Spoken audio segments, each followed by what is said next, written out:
un produto gráfico de calidade supón capacidade.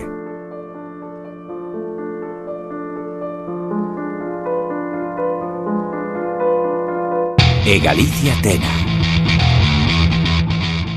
A palabra clúster ven do inglés, que a traducción é cadea, que engloba a tres elementos do produto, da cadea de valor do produto gráfico, que serían os diseñadores, os editores, os que crean contidos, e os que os imprimen e os que fan os produtos finais, sexan libros ou outros produtos gráficos.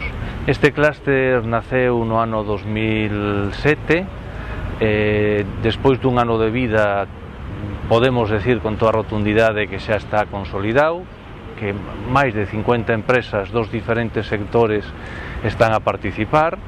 Y la finalidad de la plataforma es aunar y consolidar las posibles sinergias que pueda haber entre los distintos agentes que participan en el clúster, es decir, diseño, producción y edición, para generar valor a cada uno de esos agentes y que el sector alcance las cuotas de I+D+I que realmente el mercado exige en este momento. As súas actividades céntranse en 4 eixes fundamentais para nós, un que é o tema de internalización, que é fomentar e acompañar as empresas galegas a que vendan os seus produtos no mercado exterior. Algúnas xa están facendo e outras tratanse de abrir novos mercados. Seguinte eixe é o tema da formación, o cual queremos acompañar a que a parte do capital tecnolóxico, o capital humano, sexa cada vez máis competitivo. Es decir, nos tenemos que centrar en la investigación, el desarrollo y la innovación, si no nos queremos quedar fuera del juego mundial. En este momento ya no es un problema local, ya no es un problema gallego, sino que es un problema global. Es decir, todo el mundo va por delante, todo el mundo está haciendo cosas, se está moviendo, está mejorando. Nosotros hemos ido siempre por detrás. Lo que hemos hecho es invertir en maquinaria, aprender a manejar máquinas muy complejas, o sea, tenemos un know-how importante ya, tenemos una capacidad productiva muy importante, pero tenemos que dar un salto cualitativo si queremos estar como un jugador más en el mundo global.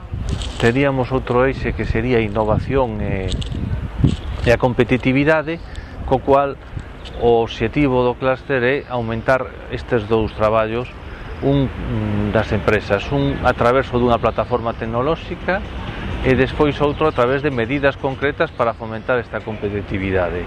E por último nos quedaría o tema da notoriedade, co cual pretendemos poñer este sector ata agora descoñecido en valor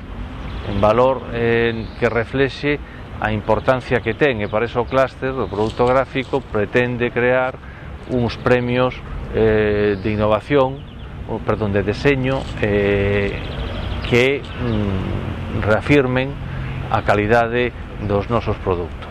Vamos a generar grupos de trabajo, ya están 3 en marcha, que uno va dirigido a la mejora de procesos, es decir, los procesos productivos tienen puntos de mejora, entonces se va a atacar de forma ordenada y de forma priorizada en qué puntos vamos a mejorar. Hay un segundo grupo que se va a dedicar a las etiquetas con radiofrecuencia, y el tercer grupo de trabajo está dedicado a el libro gallego en la red. Es decir, lo que queremos hacer es construir una página web en la cual cualquier persona desde cualquier punto del mundo pueda entrar y nos pueda pedir un libro, solo uno.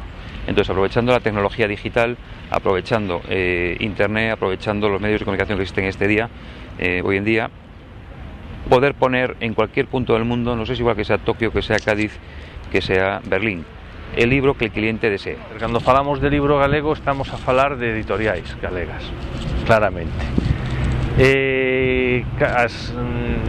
Cando falamos de producto gráfico estamos a falar de empresas que, aparte de facer libros, adícanse, por exemplo, outra importancia que ten moita importancia, son aquelas que se dedican a facer envases de cartoncillo, os que vemos todos os días nos yogures, nas caixas de galletas. Eso hai empresas moi importantes aquí en Galicia.